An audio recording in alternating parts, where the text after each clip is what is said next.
It's not 5 o'clock, and they don't care.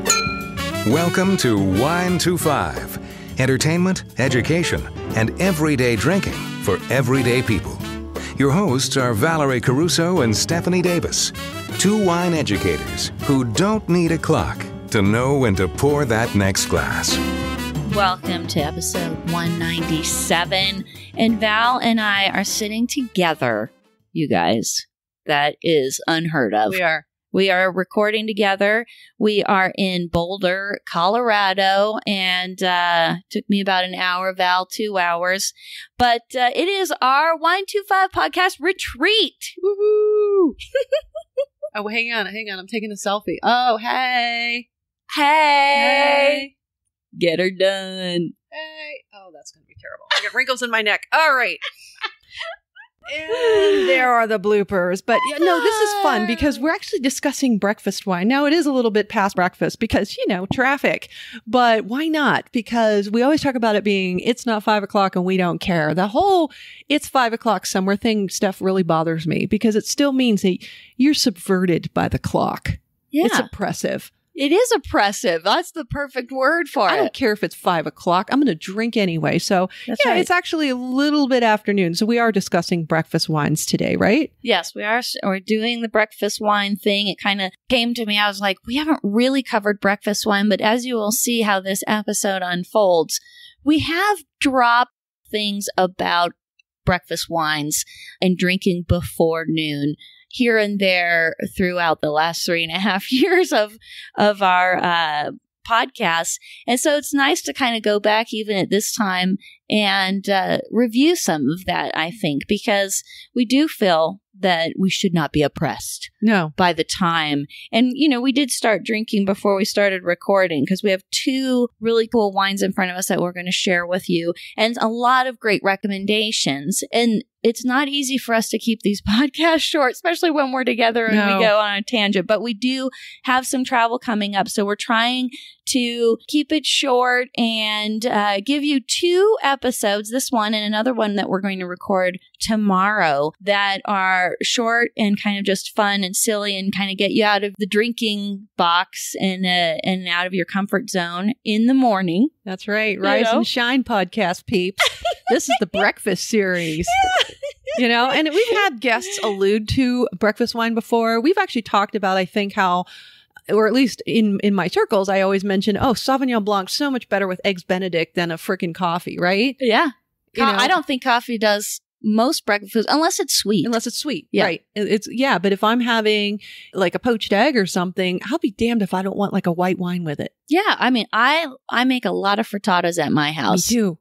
That's my thing. This is my jam, your jam, and that goes much better with wine. Absolutely, especially when you talk about the cheese and the fats from the cheeses, and if you're doing some spice or some vegetables. A lot of those vegetables taste really good with some white wine, Blanc. Yes, breakfast Chenin. Yes. And so that's where we're going. And Steph, now we're speaking ever so fondly of our time with Amanda from, what is it, Great Beer Adventure, back when we were at Podfest in 2017. And we talked about breakfast beer. So we're like, how is it?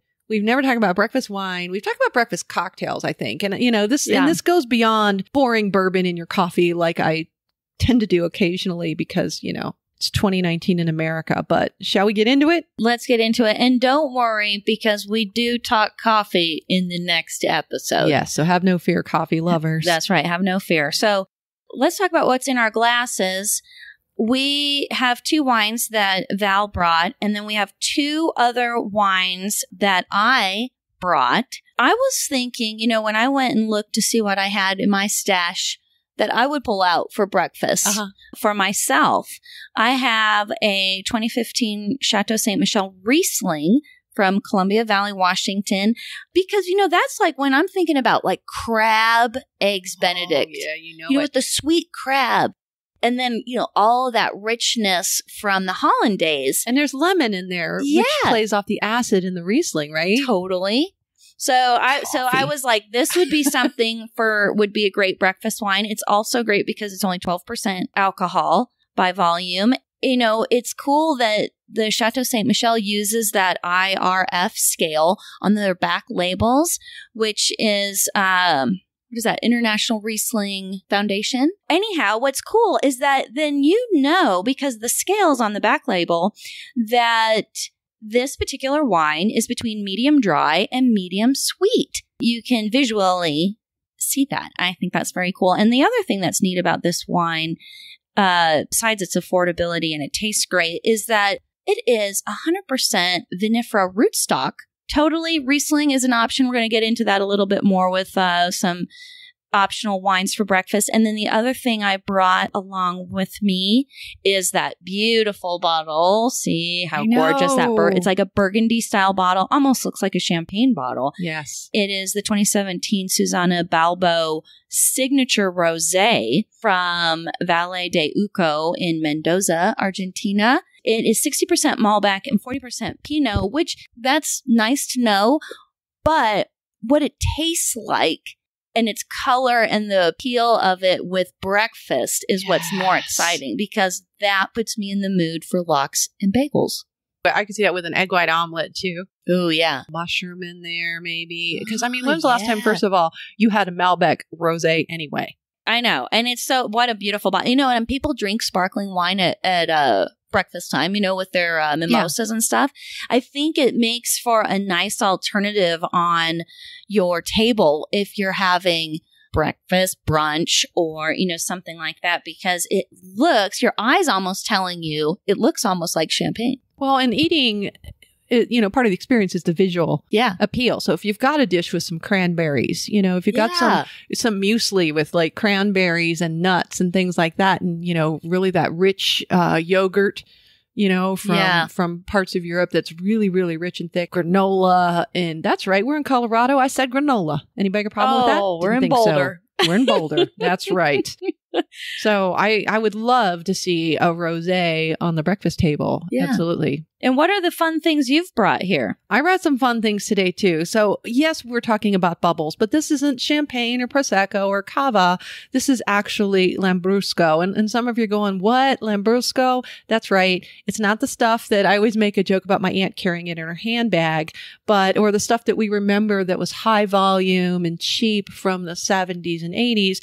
This is actually Albanea Canali Penarosa, and it's the Lambrusco Grasparosa. Grasparosa is actually the clone or the sub-variety, as some people would say, of Lambrusco grape. There are so many different kinds of Lambrusco grapes. It's the same. Oh, sirens. That's good. They're not coming for us.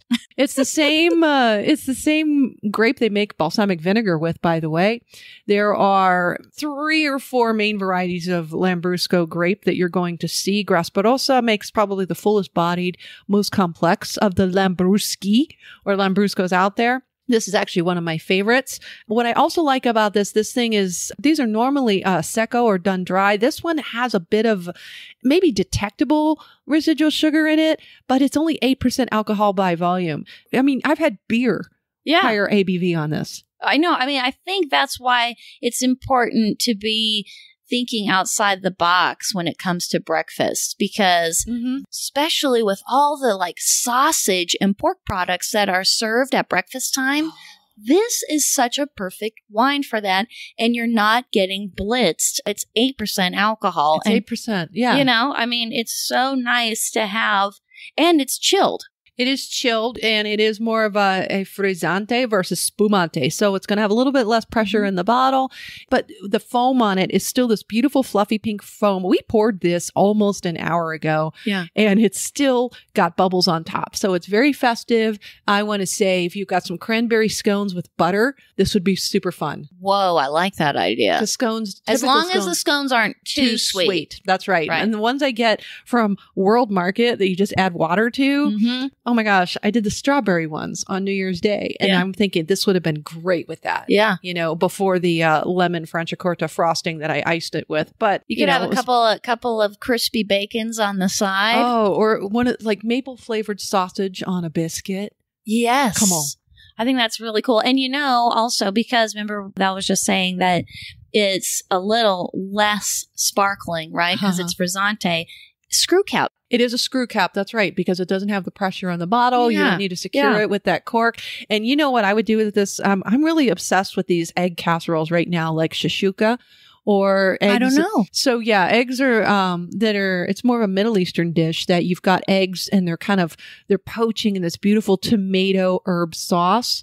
And then I also made green eggs on New Year's Day. It was like spinach and kale and herbs and olives in this beautiful in the pan, and then you make a well and you put the eggs in it. Yeah. And then you bake it.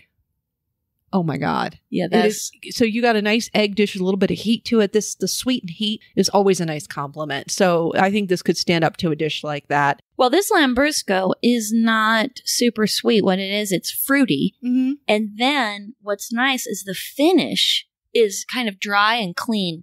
And it's got just a little bit of grip to it, not a whole lot of tannin. I think this makes it a really nice breakfast wine. Don't rule out a nice Lambrusco. I don't know the retail on this. I don't think it's overly expensive. You can find a Lambrusco Grasparosa, or I keep a Lambrusco Grasparosa de Castelvetro in my house, which is the region. Mm-hmm. I really think they're great crowd pleasers. They're great for breakfast. They're low in alcohol. Done. Yeah. Yeah, that'd be great. And then I also brought the Hélène Brumont Chateau Montu Pacherac du Vic-Biel Sec. And you're going, say that again, Val. So I will.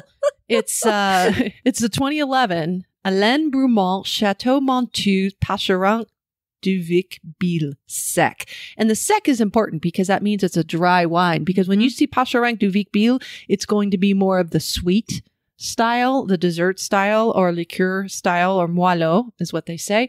But this is a really fun wine. It's a 2011. You're like, why in the hell would you make this a breakfast wine, and why? And I can't find it. Well, because it's the qualities and the organoleptic characteristics of this wine. You got the weight of something like the Petit Corbu in here, which is 80% Petit Corbu is the grape, and then it's 20% Petit Mansang.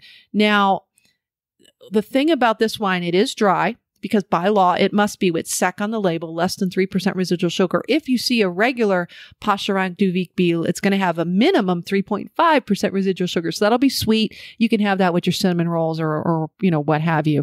But this one here, it's got the weight of like a Viognier.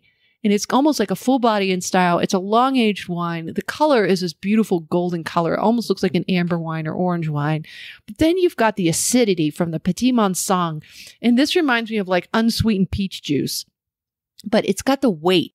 So think if you're having like lox and bagels or cream cheese and bagels. Something like that. And I actually had it the other night with a salmon dish I did, and the sauce was like a lemon. So it got a little bit of acidity on that salmon. And then I use herbs and garlic and mayonnaise and Dijon and even a little Greek yogurt. And I smear that all over the salmon and I bake it off.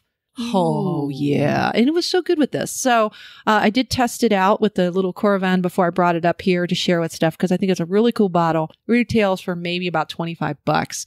But what a cool thing to serve your guests over a nice Benedict, like you were saying, or bagels and cream cheese, or you're doing any kind of, brunch, maybe a ham dish, any kind of crab dish, seafood, seafood, any kind of vegetable dish. I love seafood. I love the seafood options for breakfast. Yes. And the other thing I actually love, not to totally digress from this amazing wine, but I love what my husband and I have Mexican breakfast, or you think of like enchiladas or something like that with eggs on top, or you make little breakfast burritos or breakfast tacos, things like that. So we love breakfast. Val and I are big breakfast people. So it's only natural that we finally got around to talking about breakfast wines. But, I love that she picked this totally obscure, geeky wine, which she picked up locally. Yeah, I picked it up in Colorado Springs at my friend Dirk at the wine cellar.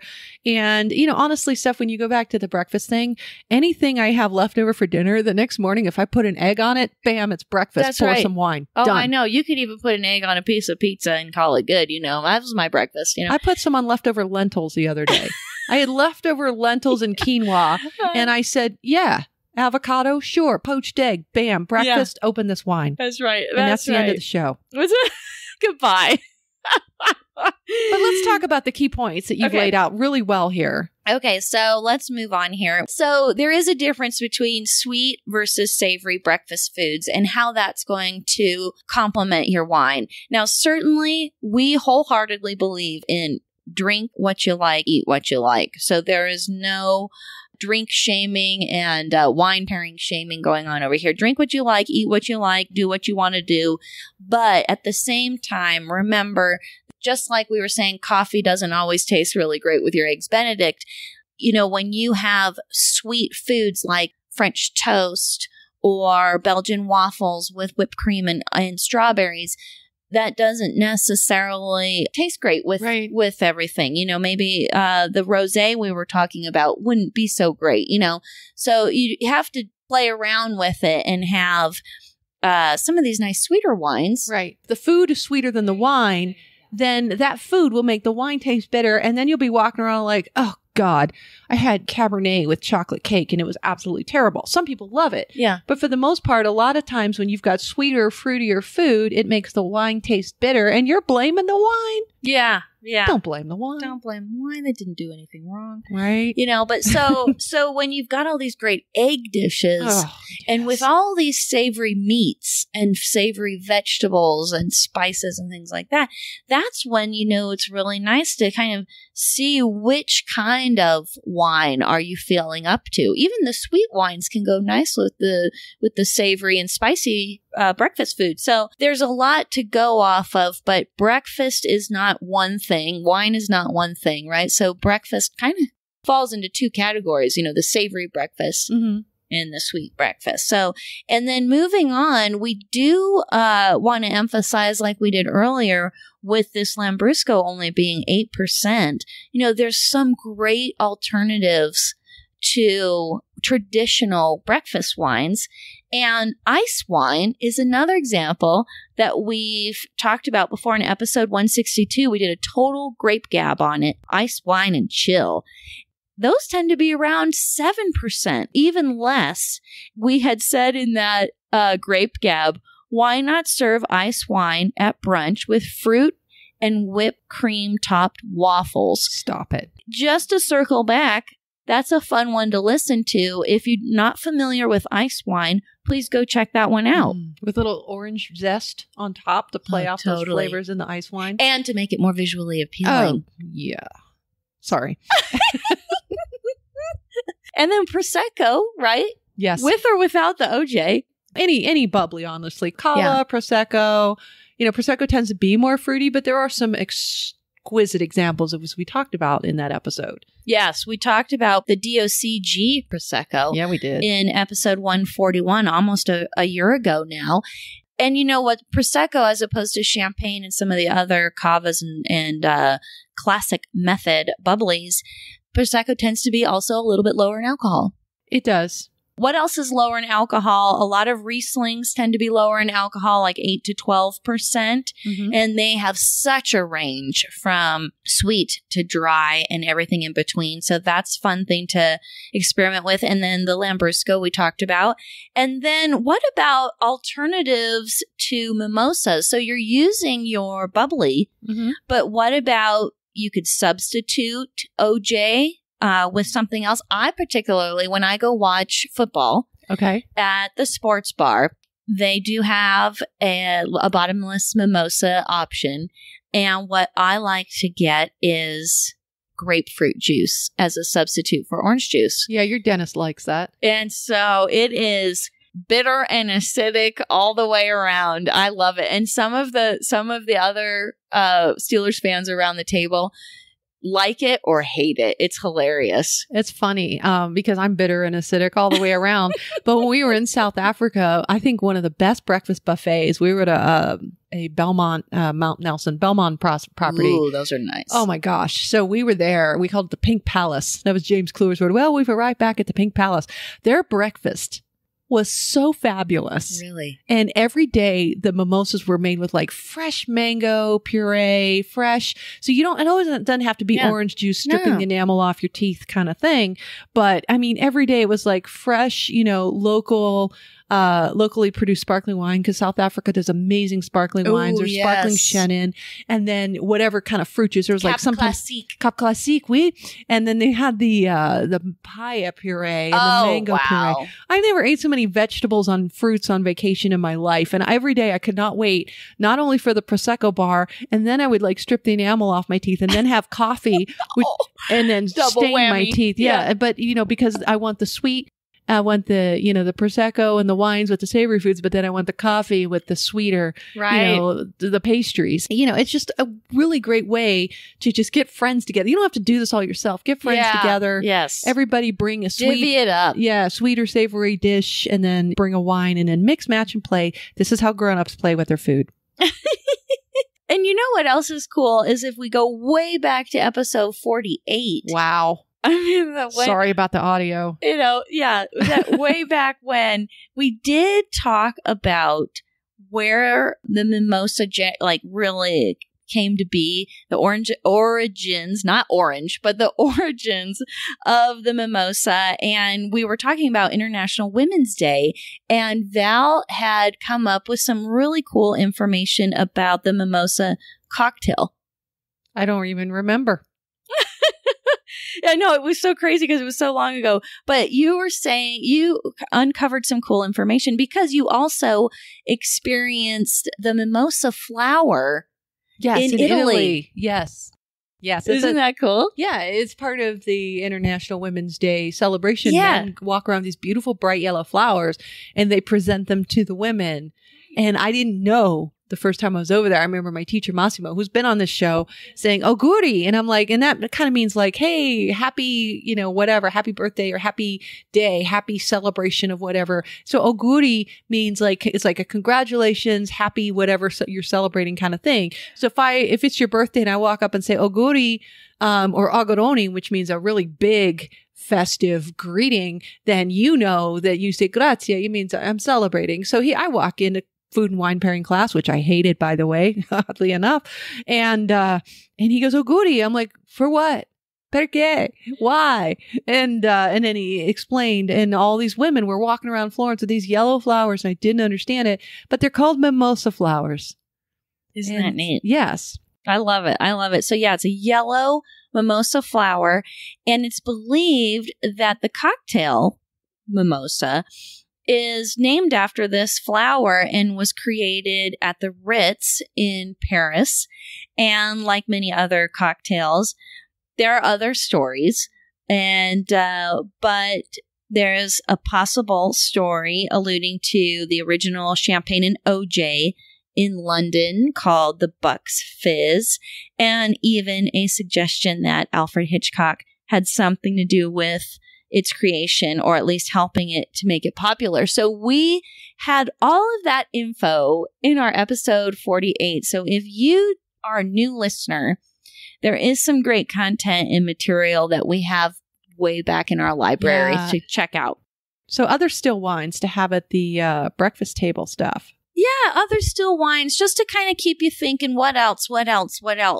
So Val and I were kind of generating some ideas. Gewürztraminer, Vouvray, Chenin, we mentioned a few times even before we started recording, because, when you start dreaming up of the different foods, it's fun to start thinking which wine would go with that. I mean, take breakfast out of the context. It's just food, man. Components, textures, flavors. That's right. So how heavy is the food? What's it made up of? Is it oily? Then you're going to need an acidic wine to cut the oil. Is it spicy? As in like not heat spicy, but like maybe pepper, like black pepper spicy. Then you think about the spiciness in the wine. And then you think about the texture of the things food, like that. The creaminess of the food. Mm-hmm. Then you want something that's going to stand up to that as well. So it's food, man. It's food. I love it. And then, one of the things that Justin actually made some truffled eggs years ago, bought a truffle at Whole Foods. He found a recipe, made some truffled eggs. I think it had some whipping cream in it, maybe too. Oh. He made it for a dinner, actually. You could serve truffled eggs whenever you want, but he made it for a dinner for Herb's birthday, our neighbor Herb that we love so much. He served it with a Chateauneuf du Pape Blanc. Oh. So, there's things that maybe you just haven't even thought of. Let's say, for example, I just celebrated my 40th birthday, and one of my best good buddies, Gina, had said, "What? I want to do something nice for you for your birthday. What can we do?" I said, "Well, let's just have a breakfast. You can make breakfast pretty outstanding." And boy, did she. And this is the kind of thing. I mean, why have breakfast just to be something to, have a protein bar and get off to work? Right. I mean, you can really do nice things at breakfast with your friends and your loved ones and open nice wine. Mm-hmm. And have breakfast. I love the idea of having some of these light-bodied reds, like a Bardolino or a Gamay, or even one of those heavier rosés, like a Cerasuolo, yes, or something like that, or a Tavel with something. So there are so many ways that you can, if you think about breakfast food as food, there's no reason at all you can't have wine with it unless you have to drive. But if you're just having lunch on the back patio and it's on the weekend, hell with the neighbors, open some wine. Actually, my neighbors would dig it probably. That's right. So hopefully we've motivated you to either revamp a menu if you are a beverage director or sommelier. Mm-hmm. And if you're a home cook, maybe we've inspired you to do something different on your weekend brunch. If your weekends are Mondays and Tuesdays, you know what I mean? Oh, right. There's no day of the week that you are limited to breakfast wines. So just want to make sure that everybody knows that we are open to all ideas. And there's also breakfast for dinner, like I said. There's no reason at all why you can't have a frittata for dinner. I remember when I moved into my last house and it was under 0 degrees outside for like 10 days straight. We got all the snow back in 2005, I remember. And I could not bring myself to drink anything cold or eat a salad because it was too damn cold. So everything I made was either soup with vegetables or eggs with vegetables frittatas. This is when I really got into frittatas. Yeah. Thank Rachel Ray for that. But I started making frittatas for dinner because it's protein, it's vegetables, and I opened wine with that. I did. Yeah. And cheese. Right. What else you need? Done. So there's some more links that we're going to have in the show notes for you guys because there's beyond what we've talked about. So much. With more ideas and something from Martha Stewart, something from Wine Enthusiast. We've got lots of fun things for you guys to look at. And then I think it's time to go on to the pod quiz. It is time to go on to the pod quiz. And so last week we asked, when we mention a wine from Basque Country, to which country are we referring? And in the blog, I wrote country or countries, plural, because we are actually talking about countries, plural, because a lot of people think of the Basque Country that exists in Spain, but it also exists in France in the Western Pyrenees. And there are actually 4 provinces of Basque Country in Spain, 3 in France. But where wines are concerned, we're actually going back to the 11th century when the monks in Roncesvalles promoted Basque vineyard growth, mainly for the pilgrims. They're hiking along the Camino de Santiago, they're doing their pilgrimage, but it was actually the Treaty of the Pyrenees in 1659 that brought these 3 provinces from Spain north of the Pyrenees to the French. So there was kind of like a battle over time, but the Basque Country people still remain fiercely independent, and the food is different, the language is different. I mean, it is really exciting to read about the Basque Country language and the culture and the food and everything. But when it comes to the wines, the only French AOC in the Basque Country is the Pyrenees AOC or the Irulgi subregion. Yeah. So we've talked about that before on the show. I've seen a reference to the Béarn, which is Basque adjacent, but here, Basque Country in France is pretty much called Le Pays Basque. So you can find French Basque wine. Irulgi is probably the most popular of them, and it doesn't say that other people don't produce them, but in the Spanish Basque Country or Euskadi, we've actually talked about Chacolina before and the 3 DOs that belong to that, Alava, Vizcaya, and Bizkaiko. But there's also the Rioja Alavesa, DOCA. So there are 4 DOs total in Pays Vasco in Spain, 1 in the Le Pays Basque in France, but pretty much that whole region that kind of straddles the Pyrenees and the French and Spanish border, those 7 provinces total are Basque Country. And it's something a lot of people don't know. I was in Boise. There's an entire Basque community, probably one of the biggest Basque communities outside of Europe. I love it. I mean, I think it's so fascinating that you really have gotten into a lot of this Basque stuff. And I think it's cool because it is confusing. If you don't know anything about it and you hear Basque Country, you might think, is that a country? Or what are we talking about? It's an actual culture. And it's, like I said, there's a good book I'm reading right now with the Basque history of the world. And they talk about the language being one of the oldest in the world. Even though they're not really good on documenting, they do believe that this language goes back to Bronze Age or so, even though it wasn't documented until like 1545.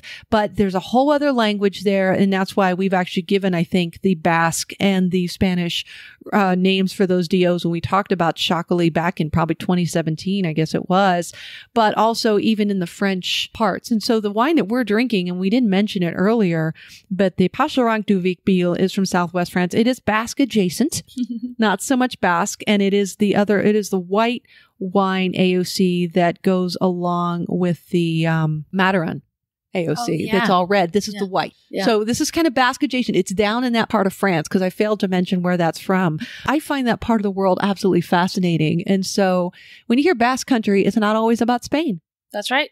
That's right. I love it. Love it. Love it. Love it. So you're wondering, okay, what's the next pod quiz? And we're skipping it actually because we're going to give some anticipation here. Yeah, so nobody wants a pod quiz over breakfast. No pod quizzing over breakfast. Nope. But we do have some audio from our last pod quiz that we want to play for you, and it's from David in Fife, Scotland, who actually squared us away on some Dubonnet facts. Hi, Val and Steph. I was so glad that I knew your answer to the pod quiz about Queen Elizabeth's favourite cocktail, and I've got a few fun facts to add. Gin and Dubonnet was the favourite drink of the late Queen Mother, who was reported to have one every single day before lunch, and she then passed her fondness for the drink down to her daughter, the Queen. On the podcast, Help I Sexted My Boss, the host, William Hanson, who is an etiquette expert and a big fan of the royal family, and radio DJ Jordan North, they always begin their show by drinking a gin and Dubonnet. And the drink was also mentioned in the Noel Coward song, I Went to a Marvellous Party, from way back in 1938, and the lyrics include, we knew the excitement was bound to begin when Laura got blind on Dubonnet and gin. Cheers. All right. Loved that from David. David. I love when you guys get involved and give us some information that we otherwise wouldn't have found or wouldn't have, like that song from 1938. Yeah. I went to a marvelous party. I would have never, come across that. And it's so perfect because now we know we were saying Dubonnet right. That's true. That's true. So thank you so much for sending that in. That was so good. Okay, now on to the shout outs. And in this section, I wanted to highlight some of the hashtag W25 challenge stuff going on because I know some of you have mentioned before that you really appreciate putting it into the audio. And Ashley in North Carolina, shout out to her. She was making an iced tea and dark rum cocktail, which was pairing perfectly, she says, with the bacon and salted caramel shortbread biscuits from Cartwright and Butler. So I think that was really kind of cool because it even goes with the breakfast stuff. I was just thinking, is that breakfast? I know. I'm like salivating over here. I think we all are somehow on some kind of like wine 2.5 like plane that we are all cruising on. So I think that was really cool. So you can see what she was posting about on our Facebook community page. And then also shout out to Kristen, who recently moved from California to Texas. Is she the one that was in Roseville? Yes. Okay. Yeah. So, Kristen, we finally have got you switched up in our Patreon love shout-outs to now say Texas. Okay. I finally got schooled on where you are right now. I think it's neat that you're tasting some local Texan wine and your photo on Instagram from, I want to say, Llano Estacado, I think it is. Llano Estacado Texas Meritage Red Blend. For under $10. Texas wines aren't a joke. That's right. This is a real wine growing area in Texas. It is. I was there in 2002 and I sent a case back. And I was up in Texas Hill Country, just kind of, and there was some red blends. There were some red blends that I sent back. And I had some friends who didn't even drink red, but they loved this. And I remember one winery in particular made a Sauvignon Blanc that was killer. Really? So and that was back, 15, 16 years ago. Right. Imagine what they're doing now. Definitely check out her picture of this under $10 wine from, we're going to say Llano Estacado. Yeah, so Instagram, Facebook, check out what everybody's doing. You can always search hashtag W25 Challenge to see what people are up to and leave us your photos and info. And then on to our show sponsor. Oh, yes. Our show sponsor is Weekly Tasting from Wines Till Sold Out. Each bottle is hand-selected by experts to help you discover new wines and learn. We're pretty sure some of our favorite breakfast wines can be found in their current offerings. They do all the work, actually, so you don't have to. And so you can go to your listener page at weeklytasting.com/W25 to sign up and get started, or just go to our webpage, click on the link or the grapes. And next up is our Patreon Love, and we have an announcement. We made an announcement last episode as well, because we want you all to know our 200th episode is coming up very quickly, and we have $200 worth of giveaways for our patrons. And so now is the time to sign up, support the show, and celebrate this big milestone with us. Thank you so much. Let's do this. Robin from Girls Gone Grape, she is our Reserva Superiore supporter, and we thank you so much, Robin. Auntie in Georgia, our Reserva supporter, and our Tenacious Tasters, Jeff E. from the We Like Drinking podcast, Sebastian of Sassy Italy Tours, David and Lisa in Illinois, Anne-Marie in Virginia, Lynn of Savor the Harvest blog, and Sharon in Florida. And our It's Not 5 o'clock and We Don't Care listeners, you know who you are. Meg in South Dakota, Clay in Arizona. California, we have John and Andrew. Kristen, who moved to Texas. Chantel in Ontario, Canada. Mary Lou in Pennsylvania. Kathy in Georgia. Chris, Janet, and Diane in Colorado. Stephen and Renee in Illinois. Kathy in Tennessee. Sean in Ohio. And in North Carolina, Ashley and Sarah. Michelle, hello out there in Nevada. And our Tastemaker listeners, David in Scotland, Carol in Kentucky, Karen in California, Chip and Katie in Pennsylvania, Serena in New York, Annie in Colorado, and Danielle.